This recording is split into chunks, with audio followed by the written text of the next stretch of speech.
Bonjour, je m'appelle Emmanuel Dassa et je suis agriculteur, paysan. Ma spécialité, c'est dans l'exploitation des avocats, des mangues, du litchi et des olives. Et j'habite en Israël, dans un village qui se spécialise dans l'agriculture.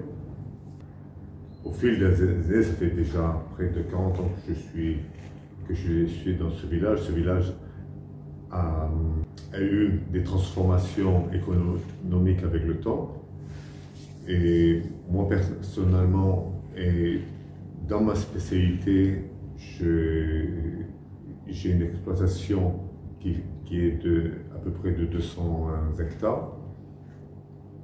Et au fil des années, j'ai essayé aussi des activités personnelles.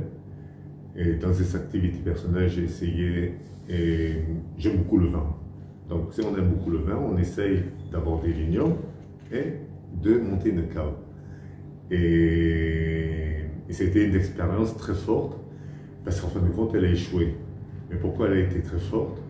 Parce qu'elle m'a fait comprendre exactement qui j'étais et dans quel secteur de la vie je devais en fin de compte investir le maximum de moi-même. Et il y a eu un échec commercial. Dans cet échec commercial, je me suis rendu compte que vendre un produit, il faut le donner à un spécialiste. C'est-à-dire que je ne pouvais pas être un vigneron et je ne pouvais pas être aussi un commercial. Et à partir du moment où j'ai compris cette idée, qui est d'ailleurs, ça me l'a fait comprendre très fort parce qu'en fin de compte, je me suis ruiné. C'est-à-dire, j'avais un vignoble, je l'ai très bien fait et je l'ai très bien développé. J'avais de très bons raisins. J'avais une cave à vin qui était superbe. On faisait du très bon vin, mais en fin de compte, le produit que je devais vendre, je ne pouvais pas le vendre. Donc la leçon, elle a été que je devais rester vignoble. Mais la plus grande leçon que j'ai reçue, c'est qu'en fin de compte, c'est que dans chaque secteur qu'on rentre, on doit être spécialiste. C'est-à-dire que je ne dis pas qu'un paysan ne peut pas être commercial, mais d'abord il doit se poser la question, est-ce qu'il peut être là-bas? S'il ne peut pas être là-bas, alors il vaut mieux pas rentrer. Et donc ça m'a donné un certain enseignement de la vie que je dois me spécialiser dans ce que j'aime. Et ce que j'aime en fin de compte, c'est l'agriculture.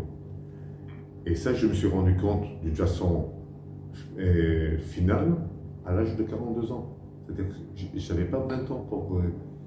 C'est-à-dire qu'à 20 ans, je ne savais pas. C'est-à-dire qu'on a un chemin à faire dans sa vie et que ce chemin, des fois, il descend et des fois, il monte. Et des fois, il y a des échecs. Mais je crois que ces échecs, ils sont là pour, en fin de compte, nous faire apprendre qui nous sommes. C'est-à-dire chaque échec, il faut se relever. C'est vrai que je le dis par des mots maintenant, ça semble très simple, et c'est pas du tout simple, c'est pas du tout facile. Mais si on le prend comme un cadeau et se dire maintenant, j'ai reçu un nouveau cadeau pour aller de l'avant, et c'est tout simplement fascinant. Et aujourd'hui, ce que je voudrais communiquer aux jeunes entrepreneurs, et peu importe que ce soit dans le secteur de l'agriculture, que ce soit dans d'autres secteurs dans le monde entier de l'économie, c'est qu'il ne faut pas avoir peur. Si on aime ce qu'on fait, il faut aller avec ce sentiment, avec cet amour, mais le faire d'une façon très calculée, très planifiée. On doit être, ça va être drôle, mais on doit sentir l'émotion, mais cette émotion, on doit le contrôler avec notre savoir et avec notre esprit, avec notre tête. Et ne jamais que l'un ne mène pas l'autre. Ça doit être ensemble.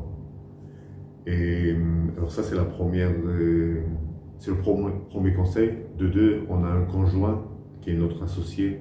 Il faut tout le temps être avec elle, c'est-à-dire tout le temps et changer des idées, et se poser des questions, donner des réponses ensemble. C'est tout simplement l'associé de notre vie.